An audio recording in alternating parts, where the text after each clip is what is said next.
A wealthy man steps into his old school expecting a routine charity visit until he notices one silent girl without a Christmas gift.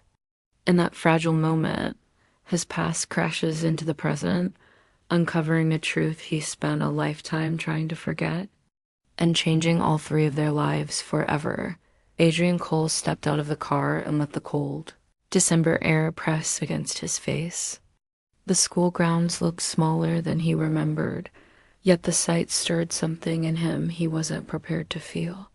He had returned only to deliver a quiet donation for the holiday program, nothing more.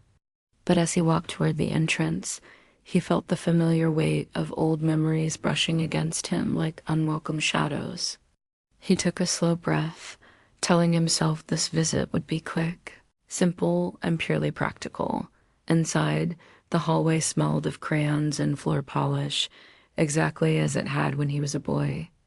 Children's artwork covered the walls, all bright colors and crooked stars, each piece trying to shine with its own handmade hope. Adrian paused to look at them, surprised at how easily a single hallway could tug at the edges of his heart. "Don't get sentimental," he muttered under his breath, though the quiet tremor in his voice suggested he already had. When he reached the classroom, cheerful noise spilled into the corridor. The door stood open, and he stepped inside with a polite smile ready on his face. The teacher greeted him warmly, thanking him for supporting the holiday event.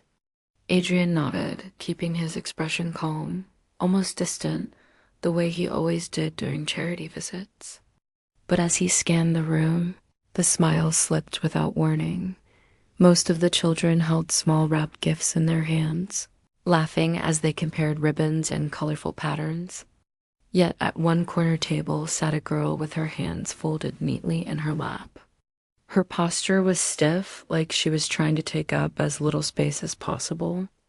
Adrian noticed her first because she wasn't smiling. Then he noticed she had nothing to hold. No gift, no bag, nothing. For a moment, he simply watched her. She had soft brown hair, tied in a loose braid that looked hurried, maybe done without much time or care. Her eyes stayed low, fixed on the table as if she didn't want the world to notice her silence. Something inside Adrian tightened painfully. He had seen that posture before on himself decades ago, sitting in the same building with empty hands and a stomach full of dread. He turned to the teacher and lowered his voice. "Why doesn't she have a gift?" The teacher sighed softly. "That's Lila. Her family missed the deadline for the drive. We tried to gather something last minute, but nothing came in time. She said she's fine, but..." The teacher's eyes dimmed with helpless sorrow. Kids pretend to be fine when they've learned they shouldn't ask for anything. Adrian looked back at the girl. Why isn't anyone sitting with her? They tried. She told them she wasn't in the mood. She's quiet most days. He nodded slowly, though the explanation didn't soothe him. The ache in his chest grew sharper, pushing through old emotional scars he thought he had buried beneath years of success. He approached the cluster of children nearest to her, listening to their excited chatter about toys and colors. Their bright voices contrasted painfully with Lila's heavy stillness. He moved closer to her table, unsure whether to speak. Something about her small, guarded form made him hesitate, as if approaching too quickly would startle her. When he reached her side, she lifted her eyes cautiously, meeting his gaze for only a brief second before looking away again. "Hi," he said gently. "I'm Adrian." She nodded. "Hello. You didn't get a gift?" His voice held warmth, not pity, though he feared she might hear the sorrow beneath it. She shrugged lightly. "It's okay." But it wasn't okay. Not to him. Her quiet acceptance carried the same tone he once used when teachers asked about things he didn't want to explain. He recognized the strength in it, but also the loneliness.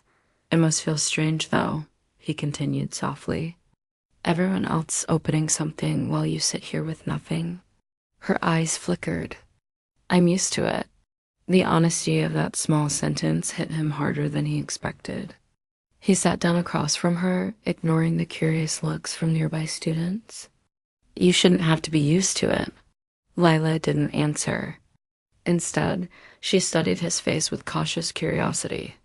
Why are you here? I came to help with the holiday program, he replied. I used to go to this school when I was your age. She blinked, surprised. Really? Really? I sat in rooms like this one, though they looked a little different back then. He gave a faint smile.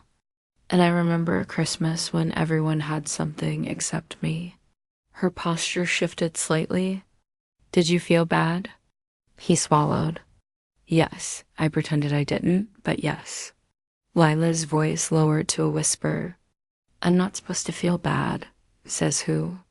My mom. She says some things aren't important. He nodded thoughtfully. Your mom sounds strong. She is, Lila said, almost proudly. She works a lot. Adrian hesitated, sensing meaning beneath the words. Does she work late? Most nights. Is that why she couldn't get the gift in time? Lila didn't answer, but her silence was enough. Adrian felt another ripple of emotion rising inside him, something heavy and tender at once.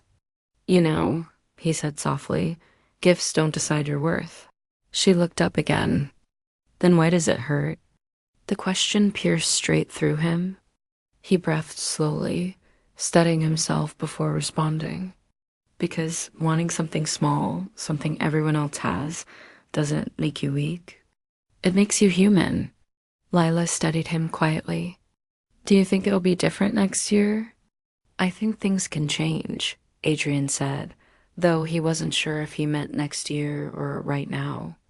And maybe some people don't want you to feel alone. Like who? She asked. He paused, letting the warmth in his voice carry his meaning. Like me. Her expression softened just enough for him to see the child beneath the quiet exterior, the hopeful part she was trying hard to hide.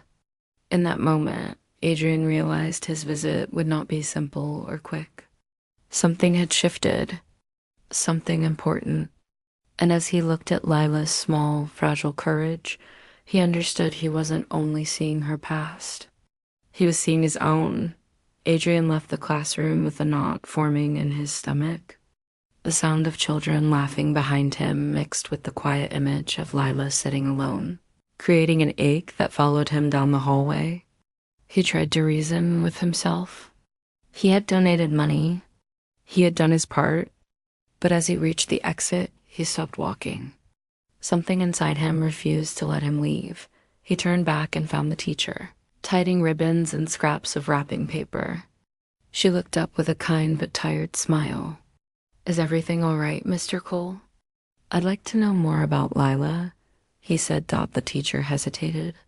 She's shy, smart, polite, but carries more weight than a child should.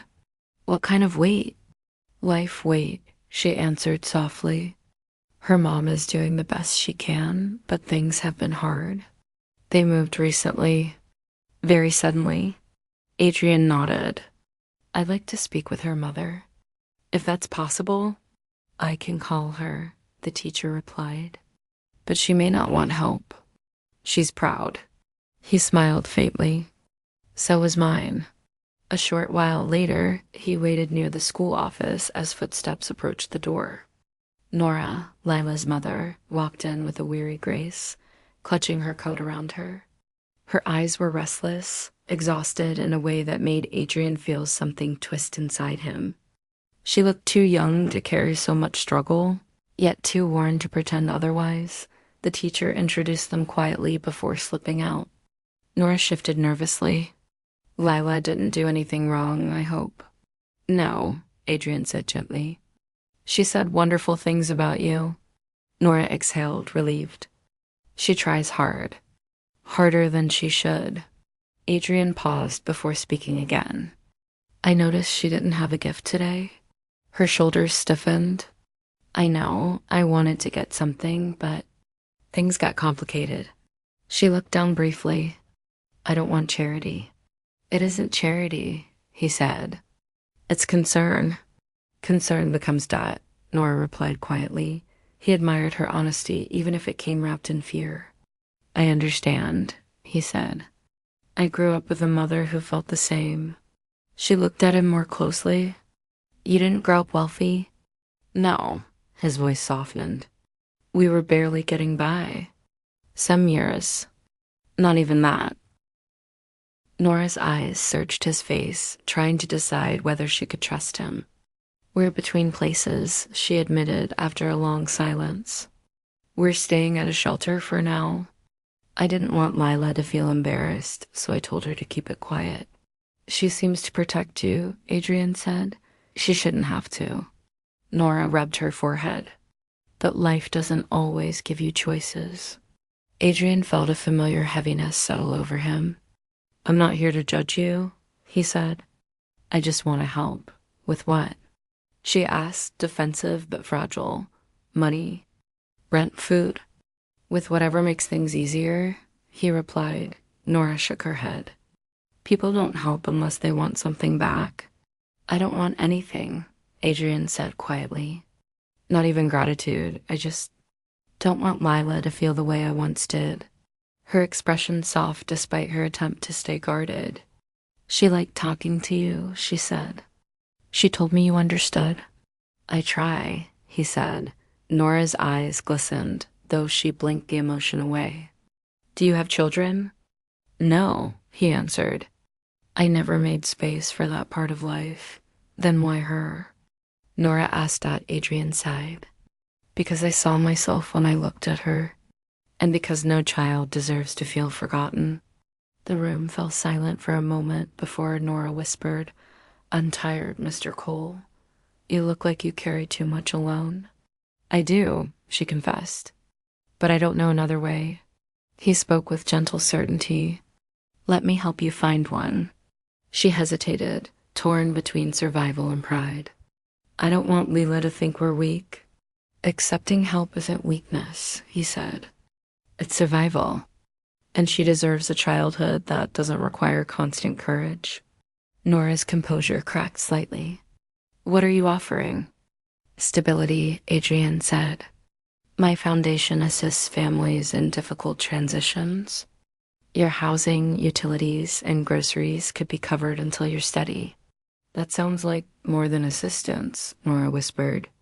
That sounds like rescue. Maybe it's both, he replied. Nora pressed her hands together. Why would you do that?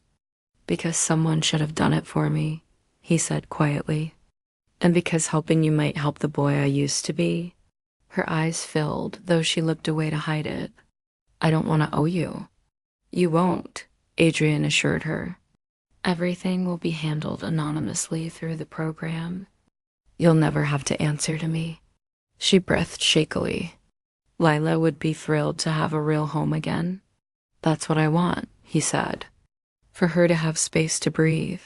Nora studied him carefully, finally allowing a tiny, exhausted smile. She told me you were kind, she whispered. Adrian felt warmth spread in his chest.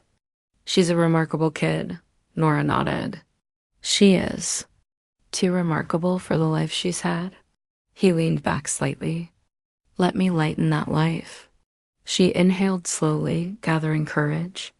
All right, she said. We'll accept the help, but I want to earn back my footing. I won't stay dependent. I wouldn't want you to, Adrian replied warmly. This is a bridge, not a chain. Her face softened with relief she didn't know she was revealing. Thank you, she whispered. Adrian stood. May I see her before I go? She'd like that. They walked back to the classroom together. Lila looked up at the sight of her mother and Adrian approaching. Her eyes brightened, though she tried to hide it behind her usual quiet calm. You came back, she said to him. I wasn't finished talking to you, he replied. She smiled shyly. Mom says you're helping us. I'm helping because you matter, he said. Lila's eyes shone. Does that mean things will be okay? Yes, Adrian answered softly. Things will be okay. For the first time, Lila didn't hide her smile, and for the first time in years, Adrian felt something within him quietly gently begin to heal. Adrian spent the next morning reviewing documents from his foundation, signing approvals he usually skimmed through without much emotional investment. But Lila's face kept drifting into his thoughts, interrupting every attempt to focus. Something about her gentle composure, her quiet acceptance of disappointment, had carved its way into him. He didn't understand why her presence lingered so strongly, but he no longer questioned the feeling. He simply accepted it, the way one accepts a truth that has been waiting patiently in the corners of the heart. By noon, he made a decision. He called his foundation director and arranged immediate assistance for Nora and Lila temporary housing, covered utilities, groceries, and a long-term reassessment plan. He ensured the support would remain discreet, filed under a general outreach program. He wanted Nora to feel stability, not obligation. Once the arrangements were complete, he drove to several stores until he found what he needed. A small wooden music box with a gentle silver latch and a soft melody that played when opened. It wasn't flashy or expensive. It was delicate, simple, and meaningful, something Lila had mentioned softly when talking about her grandmother. Adrian held it carefully in his hands before purchasing it, feeling a strange warmth settle inside his chest. Later that day, he returned to the school for the holiday celebration. The gym was filled with children singing, teachers bustling, and parents gathered with warm coats and bright scarves. Adrian scanned the room until he spotted Lila near the far end, sitting calmly with her fingers twisted together. When she saw him approaching, her face lit up in a quiet, hesitant way, as though unsure she was allowed to feel excited. "You came back again," she said. "I said I wasn't finished talking to you," he replied with a smile. She giggled softly. "Are grown-ups usually this persistent?" "Only the ones who care." Her smile widened, small but sincere. Before she could say anything else, he held out a neatly wrapped box, not large, but thoughtfully decorated. Lila's breath caught. She stared at it like it might disappear if she moved too quickly. "For me?" she whispered. "Yes," he said gently. "For you." She took the gift with trembling hands. The paper crinkled softly as she peeled it back, revealing the wooden box beneath. Her eyes widened, shimmering in the soft glow of the gym's lights. She opened it carefully, and the gentle melody drifted into the air, weaving itself between the noise of the crowd. Her lips parted in wonder. This is like my grandma's. It sounds the same." "I hoped it would," Adrian said quietly. Lila closed the box, then opened it again, listening to the familiar tune. Her lower lip trembled before she placed the music box aside and wrapped her arms around him. The hug was small, fragile, and yet powerful enough to shake something loose inside him. He froze for a moment, overwhelmed by the unexpected warmth of her trust, then returned the embrace gently. "Thank you," she whispered against his shoulder. "I didn't think anyone would notice." "I noticed," he said, "and I always will." When she pulled away, wiping her eyes with her sleeve, Adrian felt the same sting rising behind his own. He hadn't realized how tightly he had been holding certain memories, nor how deeply this small connection could reach. Later, he stepped aside to speak with the school counselor, who had observed the exchange with a knowing expression. They found a quiet corner near the decorated wall of paper snowflakes. "She trusts you," the counselor said softly. "That doesn't happen easily for her." "I didn't expect it to happen at all," Adrian admitted. "I'm not sure why she would." "Because you listen," the counselor replied. "And because you speak to her as if she matters." Adrian inhaled slowly, the words settling into him like truth he should have known all along. "When I look at her," he said, "I see pieces of myself. The parts I didn't want to remember." The counselor nodded gently. "Then maybe helping her is also helping you?" He stared at the floor, absorbing that thought. When I was a kid, I used to sit alone during events like this. I tried to pretend the emptiness didn't bother me, but it did. It always did. And now? The counselor asked. Now I realize I spent years trying to outrun that boy, Adrian said. Success didn't erase him. It just buried him deeper. Maybe Lila is reminding you he still wants to be seen. Adrian let out a soft laugh, one that carried more sorrow than amusement. Maybe she is. The counselor gave him a gentle smile. You're giving her something stability rarely offers presence. And she's giving you something too. And what's that? He asked, permission to feel again. The words hit Adrian unexpectedly hard.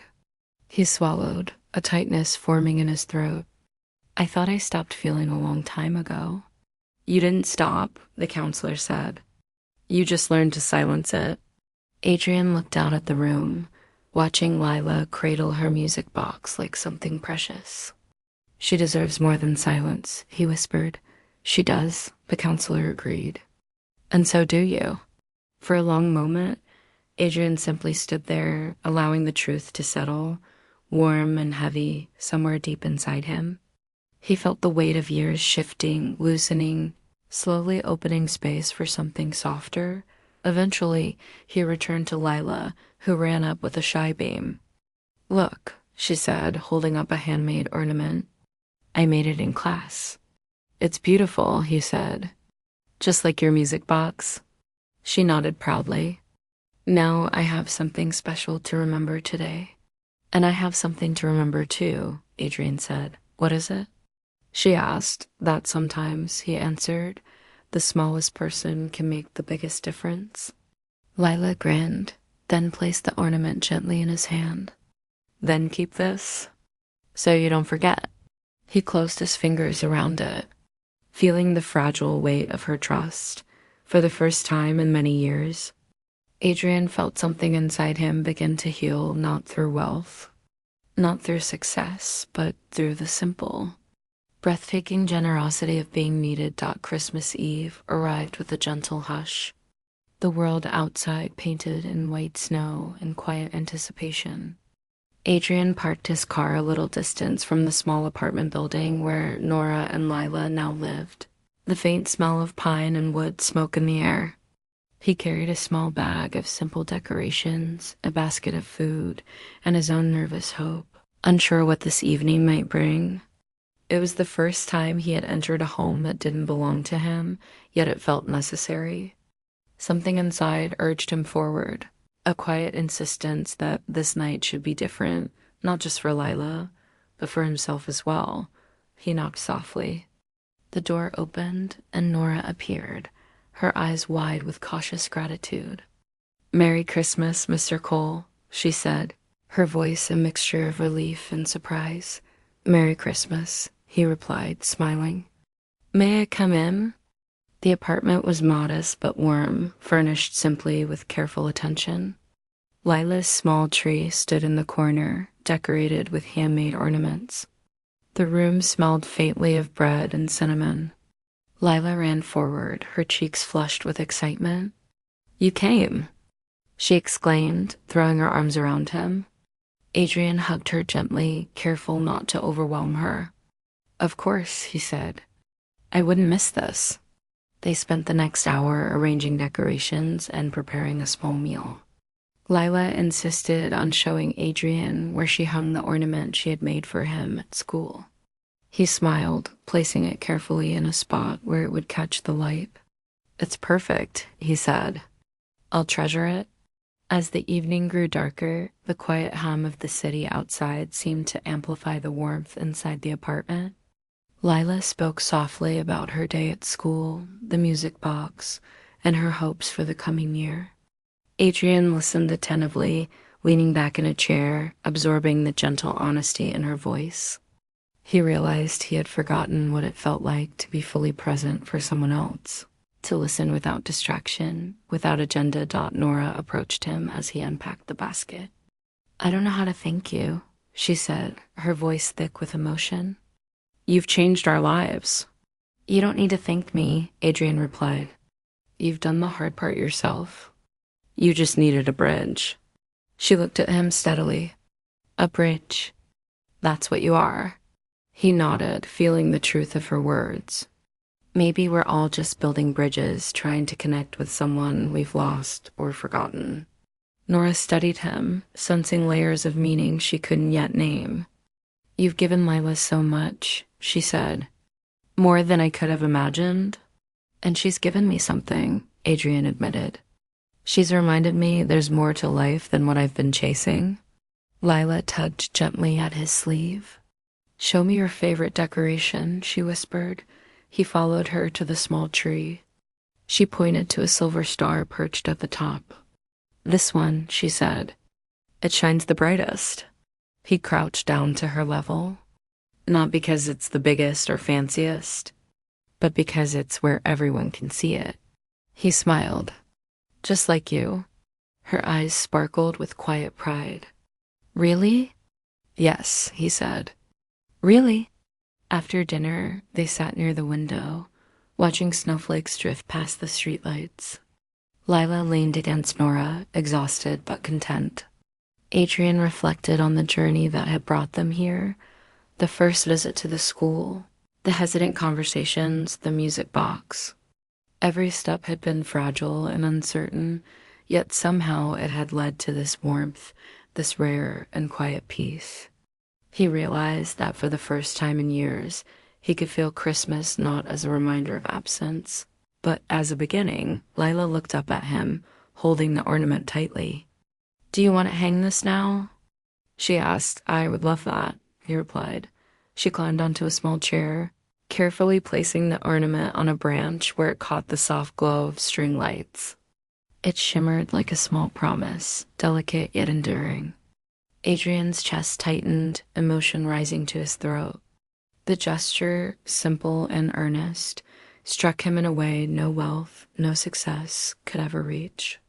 It was the purity of being remembered, being valued, being seen.